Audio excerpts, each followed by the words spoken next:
Speaking of exactas, one of the best exactas is a father-son team in horse racing, and we've got a father-son team to talk about right now. We talk about trainers and what their day does entail, but what about becoming an assistant trainer? It's a very important supporting role in any barn, and our own Danny Gibson got a chance to hang out with Richie Vega Jr. If you're familiar with the name, he's a newly licensed assistant trainer for his dad, Hall of Famer Richard Vega. Here's Danny Gibson talking about this father-son training duo. Our next generation hopes to keep the tradition of horse racing alive and thriving. He's a lot of help. There's nobody I'd rather learn from. He's one of the best. Hall of Fame trainer Richard Vega has passed on that love of horse racing to his son, Richie Vega Jr., who has recently become his licensed assistant trainer after passing the 3-part trainer's test, a big step to fill the shoes of his successful father. It's been a good journey with him because about 4 or 5 years ago, he went with me to Saratoga, and he loved it. He was just 16 years old, you know, and he said to me that one day he wanted to be a trainer. So I say, okay, well, you know, if you keep on learning, you can be one. How is this really doing? She's rolling. She's happy. She's happy? Oh, yeah. Richie Vega Jr. is a young man finding his way in life. He found a passion in the family business in horse racing, learning from the bottom up about the dedication needed to succeed. I thought I was actually going to go to college, but the more I worked with the horses and the more I went to the races, the more I fell in love with it.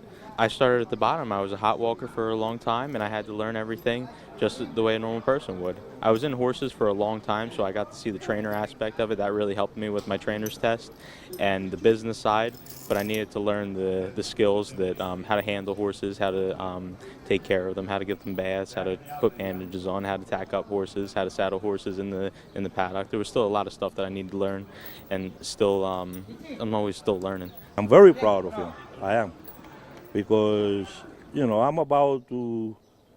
And about 3 or 4 years, you know, I'm about to hang the hat on, and, you know, that's it. He can take over, you know. He can start training for me and a couple of good owners I got. Learning to be a horse trainer is a very hands-on job. In fact, the learning never stops, and being a good assistant trainer is an integral role to any successful barn. What's it like working with your dad every day? Well, we keep our home relationship and our work relationship separate. Here I'm an employee and I have to listen to everything he says, and when I'm home, that's a different relationship. The first thing that I told him is no days off, okay?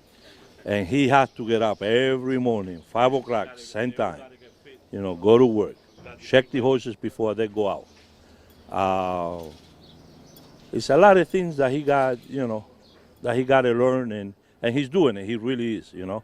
He's very, very good kid. He's very smart. You and your dad are so close. It's just really awesome to watch him mentor you. He's really my best friend. It can be stressful at times because we're still father and son, we argue, but at the end of the day, nobody has each other's backs like we do.